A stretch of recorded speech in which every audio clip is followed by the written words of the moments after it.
buscar a Dios fuera de la persona de Jesucristo, se va a equivocar, porque todo lo que tú leas acerca de Dios, todas las cosas que tú investigues acerca de Dios fuera de la Biblia no son más que una distorsión, una caricatura, una perversidad, algo adulterado acerca del carácter de Dios. Jesucristo dijo: escudriñen las Escrituras porque ellas dan testimonio de mí y en ellas encuentran ustedes la vida eterna. Ese Dios creador del universo escogió la manera en la que el ser humano hiciera contacto con Él, y Él escogió a su Hijo Jesucristo. Veamos a continuación, en primer lugar, que la Biblia nos enseña que si Dios no se hubiera revelado al ser humano, nosotros jamás lo hubiéramos podido encontrar. Porque vuelvo a repetir, si existe un Dios, ¿dónde lo voy a encontrar? ¿En una cueva? Dios no está en una cueva. ¿En las montañas del Himalaya? Dios no está en las montañas del Himalaya. ¿O acaso seremos tan necios como el cosmonauta ruso Yuri Gagarin, que cuando subió al espacio en el Sputnik, en el primer satélite, dijo allá arriba: no he encontrado a Dios, y bajó y se carcajearon todos? Una persona le preguntó: ¿por qué no encontró a Dios? Dice: no, Dios no estaba allá. Dice: es que Dios no lo vas a encontrar más que dentro de ti. Y él pensaba encontrar a Dios en la luna, pensaba encontrar a Dios sentado en un arpa con un jugo de limón ahí, tomándose en Marte alguna soda, etcétera, etcétera. Y no es posible así conocer a Dios, porque Dios, si existe Él, trasciende nuestra dimensión de nuestros 5 sentidos, trasciende nuestra finitud intelectual, está mucho más allá de todo aquello que lo podamos nosotros concebir o comprender. Si existe Dios, Él es el que tuvo que haber hecho el contacto con nosotros. Hace algunos años yo tenía uno de mis escritores favoritos llamado Carlos Sagan. Él hizo esa película famosa que ustedes han visto que se llamó Contacto. Y él trataba a través de satélites de poder contactarse para ver si captaba algún sonido en el espacio que pudiera descifrar y que viniera de alguna raza o alguna era o seres extraterrestres, y poder comprobar que existe vida fuera del universo. Carlos Sagan no pudo hacer nada, diseñó unas parabólicas increíbles, etcétera, etcétera, y concluyó antes de morir en su bitácora. Dijo Carlos Sagan: no existe ningún propósito en esta vida ni en el universo fuera de aquel que podamos nosotros descubrir dentro de nosotros. O sea, fuera de mí no hay absolutamente nada, y fuera del universo que nosotros vemos, Él siempre ha sido como está. Y Carlos Sagan creía en la eternidad del universo. Sin embargo, la misma ciencia comprueba que el universo no es infinito, que tuvo un principio, por lo cual tendrá un final. En el pasaje que acabamos de leer, en el libro de Job, capítulo 11, versículo del 7 al 8, se nos dice: ¿descubrirás tú los secretos de Dios? A esta pregunta, ¿qué respuesta le daremos humanamente? ¿Habrá alguien que descubra los secretos de Dios si es que Dios existe? ¿Cuál es la respuesta? ¿No conoces ni los secretos de tu suegra? ¿No conoces ni los secretos de las matemáticas ni de la física? Todavía los físicos no han podido definir la luz. ¿Es una corriente de electrones? ¿Es un fluido? ¿No pasan de ahí? Todavía no entienden las fuerzas gravitacionales los físicos. Todavía no entienden por qué la Tierra sigue girando sobre su eje en 24 horas. ¿Qué fuerza es la que le dio a la Tierra ese movimiento? ¿Y por qué no se para? Si de acuerdo a la física toda fuerza es proporcional a la fuerza aplicada, todo movimiento es proporcional a la fuerza aplicada, y la aceleración de la masa es proporcional a la fuerza que le aplicas. Si yo tengo una canica aquí, le hago a la canica así, pasa la canica sale disparada de acuerdo a una fuerza que le apliqué, pero la canica se tiene que parar. ¿Por qué? Porque cuando se para necesita más fuerza para seguir empujándose, para seguir dando una vuelta o para seguir su trayectoria. tú disparas una bala y sale la bala a una velocidad tremenda y hace una parábola y se tiene que caer la bala porque la fuerza de la pólvora se le acabó. Disparas una flecha y hace una parábola y se cae la flecha, porque así es la fuerza gravitacional y es la ley de la física. Pero a la Tierra, ¿quién le hizo así que no ha perdido su velocidad y se sigue manteniendo desde hace miles o millones de años? Y al mismo tiempo, ¿quién le empuja para que le dé la vuelta alrededor del Sol y para que sea posible las 4 estaciones? ¿Qué es lo que hace que los átomos en el macrocosmos y en el microcosmos tengan fuerza volicional? Y los científicos ni siquiera han descubierto eso, mucho menos descubriremos los secretos de Dios. ¿Descubrirás tú los secretos de Dios, Ciro Peraloca? ¿Llegarás tú a la perfección del Todopoderoso? ¿De veras te crees más inteligente que si Dios existe de acuerdo a mis conceptos y de acuerdo, no salió ni el Estado de México, pero según mis cálculos Dios no existe? ¿De veras te crees tan sabio y tan perfecto para poder concluir que no existe algo que trasciende tus 5 sentidos simplemente porque no lo puedes observar con tus ojos ni palpar con tus 5 sentidos? La Biblia nos contesta y nos dice que los secretos de Dios y su perfección es más alta que los cielos. ¿Qué harás? Dice el versículo 8. Es más profunda que el Sheol, ¿cómo la conocerás? Entonces concluimos que si Dios existe, no lo vamos a poder encontrar buscándolo en este mundo, ni yéndonos en un cohete buscándolo en el espacio. Tenemos que encontrar y descubrir que ese Dios invisible, eterno, poderoso, creador, diseñador, legislador de la ley, es el que Él vino a este mundo y Él se nos reveló. Y cuando Cristo comenzó a caminar por este mundo, hizo las obras que Dios quería que hiciera para que supiéramos que Jesucristo era verdaderamente su Hijo amado. Dice la Biblia en Isaías 55, 8 y 9, porque mis pensamientos, dice Dios, no son vuestros pensamientos, ni mis caminos son tus caminos. Como son más altos los cielos que la tierra, mis caminos son más altos que los tuyos. Entonces no digas lo siguiente: yo no creo en Dios, porque si Dios existiera, ¿cómo pudo permitir los tsunamis, los terremotos, que se murieran los niños? Entonces vamos a seguir una línea lógica, señores científicos que nos acompañan y ateos que están con nosotros, o los que nos ven por la televisión. Si tú eres un ateo y concluyes, porque el 90% de los ateos, escúchame, el 90% de los ateos que yo he conocido son personas amargadas con la vida. No han podido entender por qué pasa lo que pasa, por qué hay niños que se mueren en tsunamis, por qué hay terremotos, por qué hay injusticias, etcétera, etcétera. Y como no pueden entender aquí en la maceta, en la calabaza que tienen, no pueden asimilar, no pueden discernir, distinguir por qué, si existe un Dios, permite esto, concluyen ellos: no existe Dios, porque no entienden. Cuando la manera honesta de una persona intelectual verdaderamente, pero honesta, debería ser la siguiente: yo no entiendo lo que pasa en el mundo, pero Dios, si existes, explícamelo. Quiero saber por qué pasa lo que está pasando, por qué hay tanta injusticia, por qué tanto sufrimiento, por qué tantos crímenes, por qué tantas guerras, qué es lo que está pasando. Si existe un Dios, yo quiero saberlo. Y Señor, si tú existes, dámelo. Y si en Jesucristo tú te revelaste, Señor Jesucristo, te necesito porque quiero entender. Pero no digas ni justifiques la negación de Dios porque no lo entiendes. Esto es muy deshonesto. Como no entiendo, no lo acepto. Más bien, no lo entiendo, pero lo quiero entender.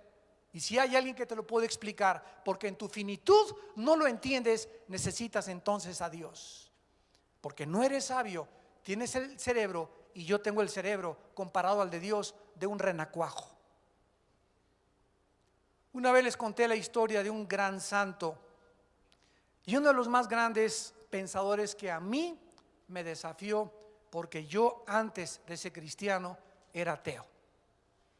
Nosotros fuimos creados, aquí está mi mamá, en colegios lasallistas, religiosos, católicos, y me decepcioné profundamente de mi religión a la que pertenecíamos a los 14, 15, 16 años de edad.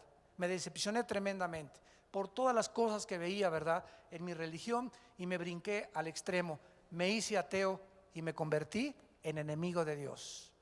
Mi hermano Alejandro, cuando comenzó a hablarme a mí de Cristo, ya tenía yo 25 años de edad, y había yo sufrido muchísimo, y me había metido a estudiar ciencias políticas y que después psicología, me quería ir a los Himalayas y raparme allá con los budistas, bueno, buscando por todos lados la verdad.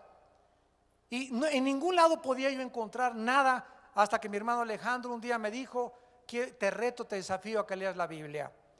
Y cuando comencé a estudiar la Biblia, paralelamente comencé a estudiar un libro que se llama La ciudad de Dios, de Agustín de Hipona. Y dice la historia que Agustín era un muchacho sumamente brillante, intelectual, que iba caminando por la playa y pensando en la playa: si Dios existe, ¿por qué permitió al diablo? Si Dios existe, ¿por qué permitió la maldad? Yo, si hubiera sido Dios, no hubiera permitido eso. Y en estos pensamientos y en estas reflexiones iba Agustín caminando por la playa cuando se encontró a un niño que corría al mar y agarraba el mar en una cubetita y lo echaba en un hoyo, y corría al mar y sacaba agua en la cubeta y le echaba en un hoyo. Y entonces Agustín le preguntó al niño: oye niño, ¿qué estás haciendo? Y le contestó el niño: estoy tratando de poner el mar en ese hoyito. Y Agustín le dijo: niño bruto, tonto e incoherente, ¿cómo es posible que tú creas que el mar en su inmensidad quepa en ese hoyito que tú estás haciendo? Y el niño se paró y le contestó a Agustín y le dijo: ¿y cómo piensas tú, más bruto que yo, que la inmensidad de los pensamientos de Dios quepa en la jicarita que tienes aquí? Agustín escribe que él está seguro, ¿verdad?, que ese niño era un ángel. La Biblia dice en Hebreos 13 que muchas veces los ángeles toman forma humana, y en la Biblia los vemos. Y desde ese momento Agustín comenzó a entender que era realmente imposible meter lo vasto y lo inmenso de los pensamientos de Dios en la jicarita que tenemos aquí adentro, porque aquí hay 60 watts y ahí hay 10 millones de watts. Si tú agarras esa corriente y la tratas de meter en un foco de 60 watts, ¿qué le pasa al foco de 60 watts? Lo fundes. Y por eso la mayor parte de los ateos se han muerto fundidos. Se les fundieron los fusibles. En otras palabras, ¿qué significa? Se volvieron locos. El más grande ateo del siglo pasado, Friedrich Nietzsche, que escribió Así hablaba Zaratustra y escribió varios libros, dijo: el Dios está muerto. A los 42 años se volvió homosexual. A los 45 lo internaron en un hospital psiquiátrico y muere después de los 50 absolutamente en la más profunda insanidad mental. En su casa de Alemania había escrito en la puerta: Dios está muerto. Cuando murió Nietzsche, alguien puso arriba de este letrero: Nietzsche murió, Dios sigue vivo. Se vuelven locos. Jean-Paul Sartre, otro filósofo posterior a Nietzsche en los 60s, que escribió La náusea, El muro. Un filósofo francés, el padre se le conoce del existencialismo. Los hippies, ¿se acuerdan ustedes que vivían en comunidades? Peace and love y only need is love. Michel, el submarino amarillo que los Beatles hicieron en viaje de LSD, que lo hacían en viajes de marihuana, y toda esa época Elvis Presley de los 60s, que fue cuando se prendió la chispa. Toda esa época, el que estaba detrás intelectualmente era un hombre llamado intelectual francés, Jean-Paul Sartre. Y antes de morir, él comenzó a gritar: ¿dónde está Dios? ¿Dónde está Dios? Y se acercó su enfermera y le dijo: oiga, señor Sartre, si usted toda la vida ha negado a Dios. Dice: pero es que me gustaría en momentos como este saber que hay un Dios. A la hora de la muerte estaba gritando que dónde estaba Dios. Qué incongruencia y qué ironía y contradicción de una vida tan deshonesta, de durante todo el tiempo haber negado que existe Dios. Dios se ha revelado. La Biblia nos enseña en Deuteronomio 29:29 que las cosas secretas pertenecen a Dios. El día que nosotros podamos dar respuesta a todas las preguntas y a todas las interrogantes del universo, ya no necesitaríamos a Dios. ¿Estás de acuerdo? Entonces es lógico que mientras caminemos por este mundo, reconociendo nuestra finitud y nuestra incapacidad mental, es lógico que tengamos dudas. Miles de dudas. Yo soy cristiano hace 30 años y todavía tengo cantidad de dudas. Pero las dudas no son malas. Malo es quedarte con las dudas. Hay veces que yo vengo a la Biblia y me encuentro esto, no lo entiendo. ¿Pero por qué no lo entiendo? Porque mi mente no es lo suficientemente amplia para entender toda la Biblia. ¿Qué hago? Hago a un lado esta página y sigo comiendo, sigo estudiando lo que puedo asimilar. Cuando tú comes pescado, los pescados tienen espinas. ¿Qué haces cuando te sale una espina? Ya no quiero pescado porque tiene espinas. No, agarra la espina, la haces a un lado y te come lo que te aproveche. Así es cuando vienes a la Biblia. Te vas a encontrar cantidad de espinas, pero no por eso ya no voy a seguir estudiando. Ya no lo entiendo, y porque no lo entiendo ya no existe Dios, o ya me agüito, ya me desilusiono, ya no quiero seguir mi investigación. No, no y no. Recuerda tu mente de jicarita. Recuerda que Dios con el tiempo te va a aclarar lo que ahorita no lo entiendes. Por eso es importante la paciencia y la perseverancia para que podamos recibir los premios de Dios. En Mateo 11, versículo 25 al 27, sucedió algo tremendo con el apóstol Pedro. Dice Mateo 11, versículo 25: en aquel tiempo respondiendo Jesús dijo: te alabo, Padre. Te alabo, Señor Dios del cielo y de la tierra, porque escondiste estas cosas de los sabios. Dios escondió las cosas profundas del universo de los sabios. No es a través de la investigación que los sabios y los entendidos van a conocer a Dios. Al contrario, la mayor parte de los científicos y la mayor parte de los sabios e intelectuales se creen que como ellos no pueden encontrar a Dios, se creen dioses y acaban negando a Dios. Y las revelaste a los niños.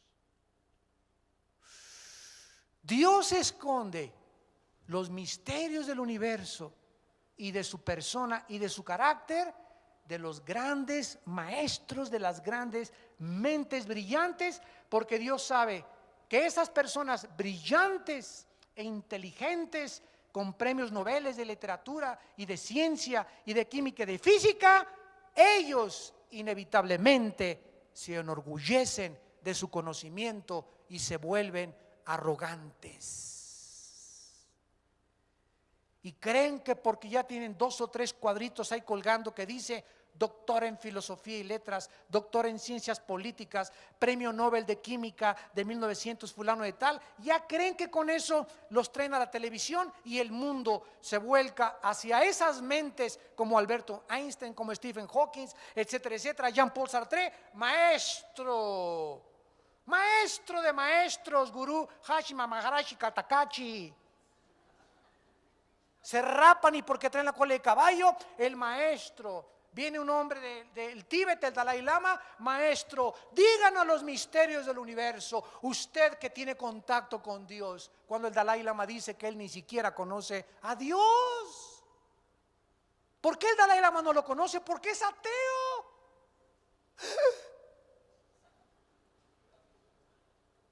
El Dalai Lama es ateo, sí. Los budistas son ateos. Buda era ateo, el budismo es una religión atea.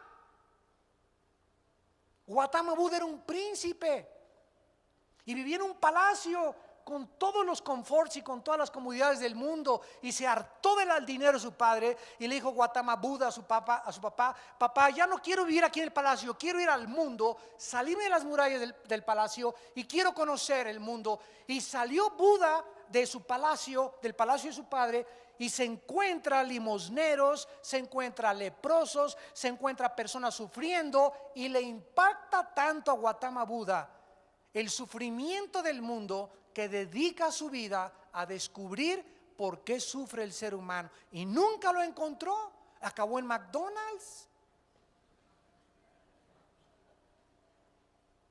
Se decepcionó porque no encontró por qué sufríamos, y comenzó a comer y a comer y a comer, y por eso se puso así.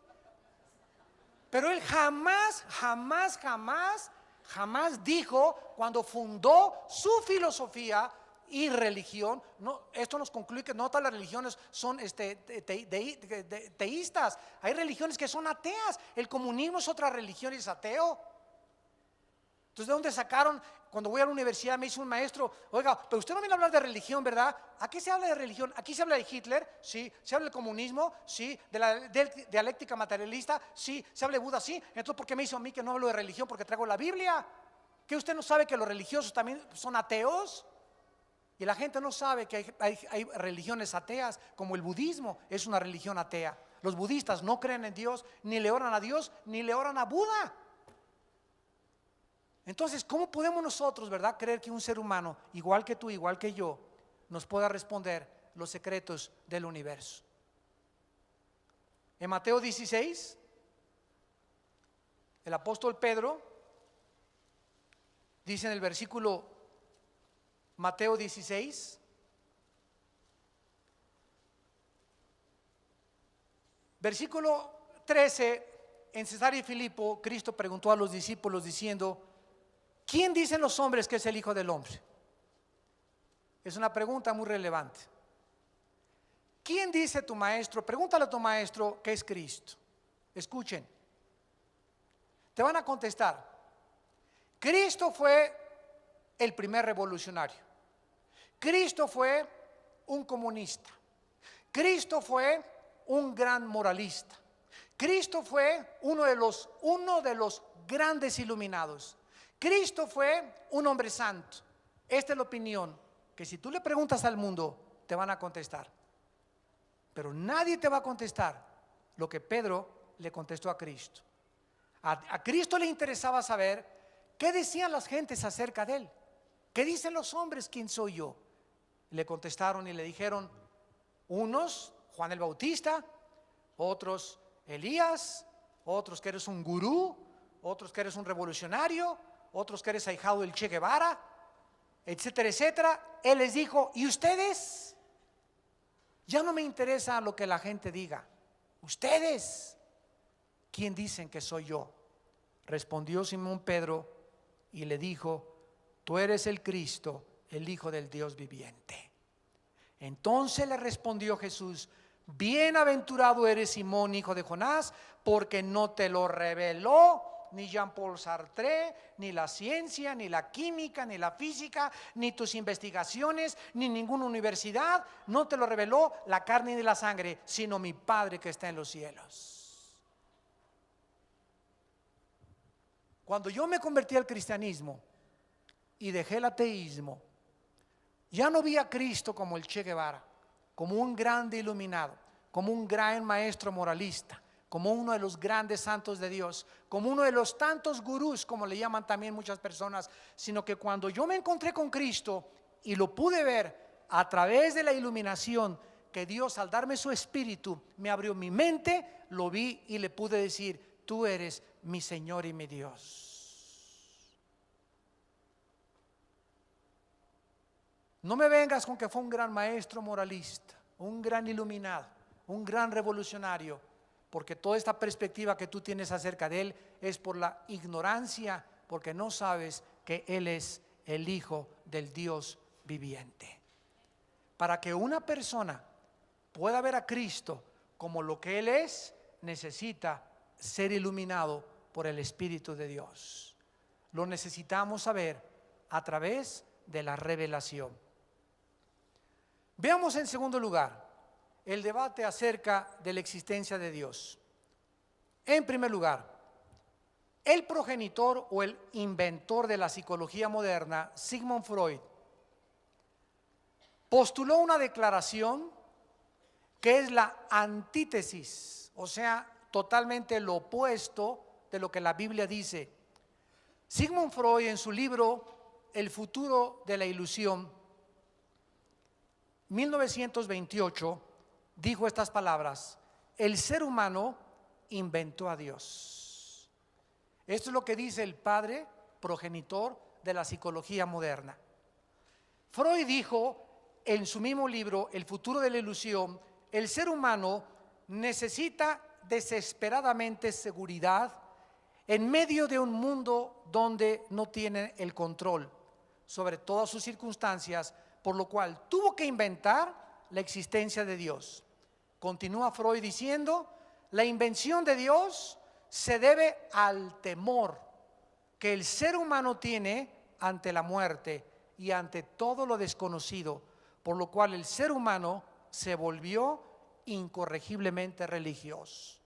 Entonces, de acuerdo a Freud, que era ateo, Freud era ateo de ateos y murió con una neurosis increíblemente grande. Dice su esposa que se levantaba a la 1 o 2 de la mañana gritando, empapado en sudor, que veía figuras y veía cosas que se le aparecían. Ahora podemos saber, verá, que eran demonios. El padre de la psicología, con neurosis, con neurastenia, así muere casi loco. Él pudo decir: es que Dios lo inventaron los hombres, porque como no conocen lo oscuro ni lo que va más allá de nosotros, ellos tienen que ser religiosos y le llaman al sol Dios, le llaman a la luna Dios, y el hombre inventó a Dios. Freud se equivocó trágicamente por las tinieblas de su mente neurótica, porque si se le hubiera dado a escoger al ser humano, de acuerdo a la experiencia, entre inventar o eliminar a un Dios, el ser humano hubiera decidido que no existiera Dios.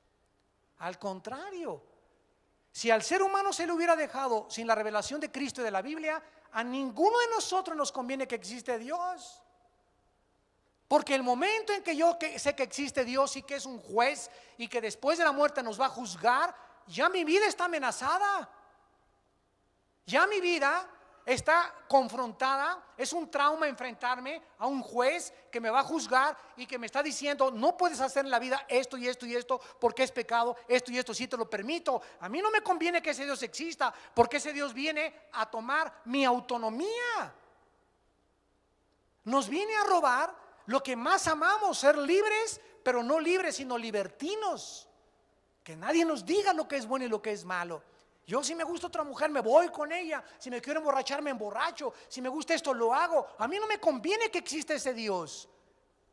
Y esta es la razón por la cual el ser humano, cuando se confronta que hay un Dios, cuando te enfrentas a la Biblia y cuando te enfrentas al mensaje de la resurrección de Jesucristo, comienzas a temblar de los pies a la cabeza, porque no te conviene creer en Dios, porque amenaza tu autonomía. Te viene a decir: ahora tú ya no eres Dios, ahora quiero que sepas que te tienes que hincar delante de mí y te tienes que someter y tienes que obedecer mis leyes, porque di mi vida por ti en una cruz.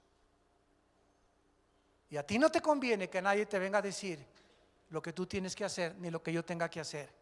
Si al ser humano se le hubiera dejado escoger entre que exista Dios y que no exista Dios, hubiéramos escogido que mejor Dios no existiera. En Romanos 1, el apóstol Pablo escribió estas palabras. Versículo 20, Romanos 1: porque las cosas invisibles de Él, su eterno poder y deidad, se hacen claramente visibles desde la creación del mundo, siendo entendidas por medio de las cosas hechas, de modo que no tienen excusa. De acuerdo a la Biblia, Dios no se puede ver. Su eterno poder y deidad no lo podemos ver porque es invisible. Sin embargo, cuando el ser humano levanta los ojos al universo y descubre en el universo dos cosas: orden y diseño.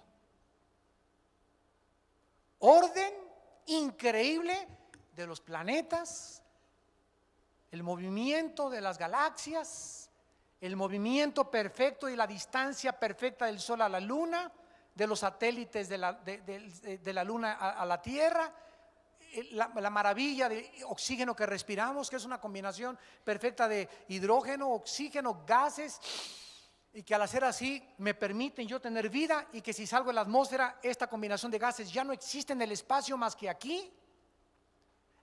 El producto de la clorofila que las plantas emanan para convertirla en oxígeno, las manzanas y las frutas del campo que yo corto, y las uvas y que llevo a mi boca, y al llevarlas a mi boca, esas vitaminas y esos minerales son exactamente los que mi estómago, mis riñones, mi hígado necesitan para sobrevivir.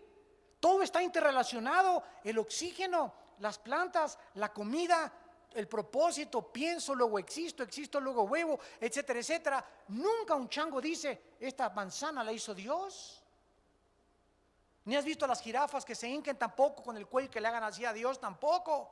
Ni los orangutanes que adoran a Dios y que comiencen a pensar acerca de tu existencia. Somos los únicos, los seres humanos, que estamos conscientes de que existimos y de que hay un destino después de la muerte. ¿Quién puso esa conciencia dentro de nosotros? ¿Por qué los egipcios, que no conocían la revelación de Dios en la Biblia, enterraban a sus muertos con comida y le ponían su espada? ¿Quién les dijo que lo iban a necesitar después de esta vida?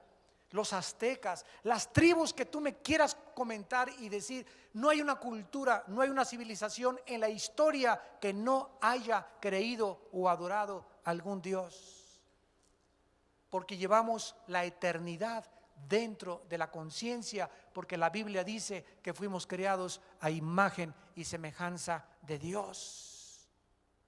Las cosas invisibles de Él y su eterno poder y deidad se hacen claramente visibles desde la creación, siendo entendidas al ver el diseño y el orden. Mi mente me dice: si hay un cuadro precioso, tiene que haber un pintor que lo pintó. Si veo una escultura hermosa, tiene que estar detrás un escultor. Si veo un edificio, tiene que haber un arquitecto. Si veo un reloj preciso en sus manecillas, tiene que haber un relojero. Si veo un Ferrari de 12 cilindros, tiene que haber un ingeniero italiano detrás de este motor. Yo no puedo creer que caminando por las playas, en la arena del desierto, junto al acumulador y los pistones y la bomba de gasolina, y por casualidad se hizo un motor de un Ferrari. Así es imposible concluir que el hígado, el estómago, el páncreas, la sangre, los pulmones, la maravilla del ojo humano, la maravilla de los huesitos, el que tenemos en el oído, la piel que nos cubre, los cabellos, la sangre. Es increíble que todo surgió de la nada, de un accidente. Sale por accidente un chango y de repente sale otra changa por otro accidente, con órganos reproductores femeninos, uno con órganos reproductores masculinos y el otro también por accidente. También el accidente, la madre naturaleza hizo una changa con órganos reproductores femeninos, y después se juntan los dos y sale un tercer changuito por accidente. Somos dos accidentes en medio de un accidente. Ni la India María cree eso, pero profesando ser sabios, se hicieron necios.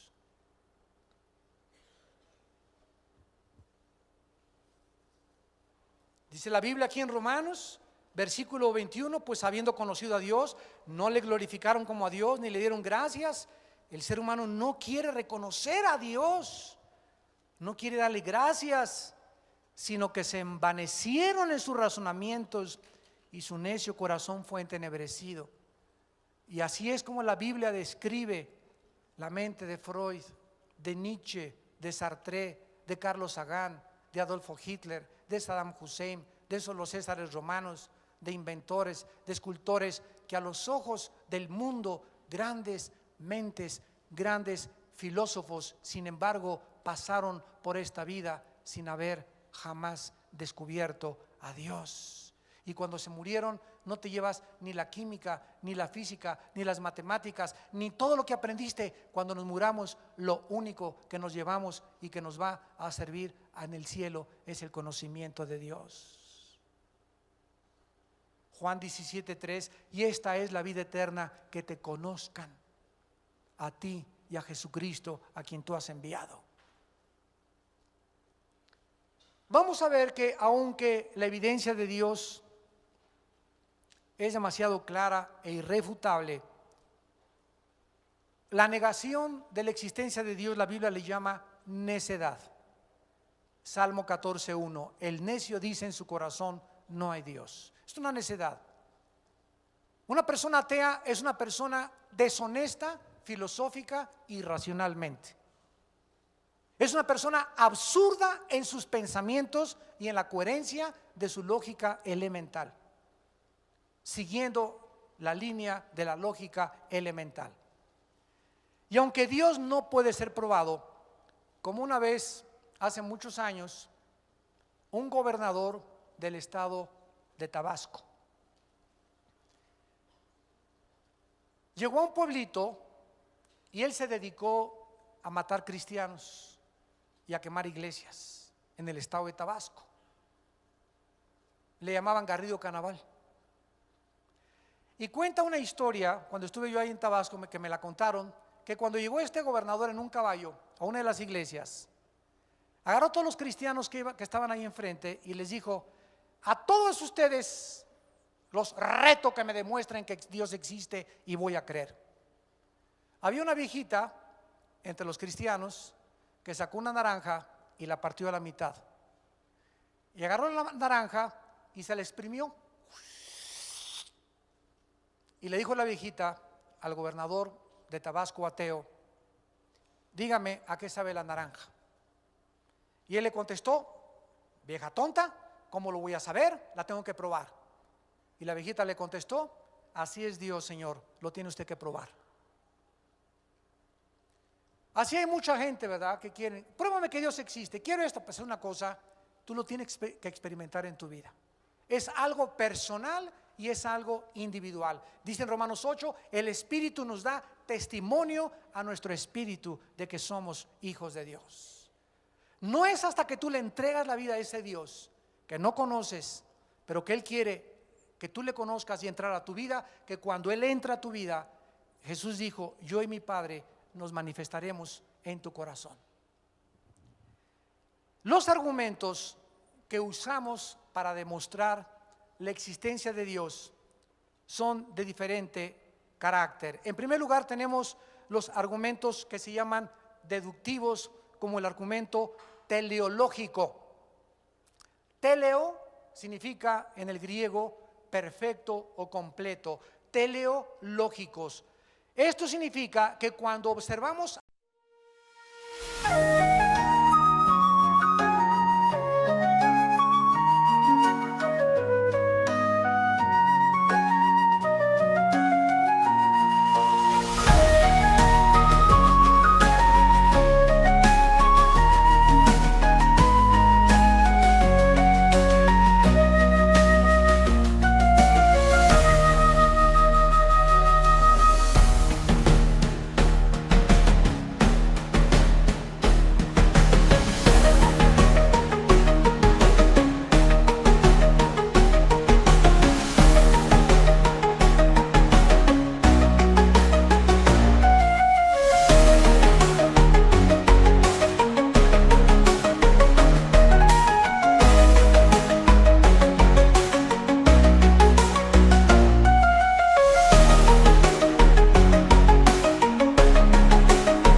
star.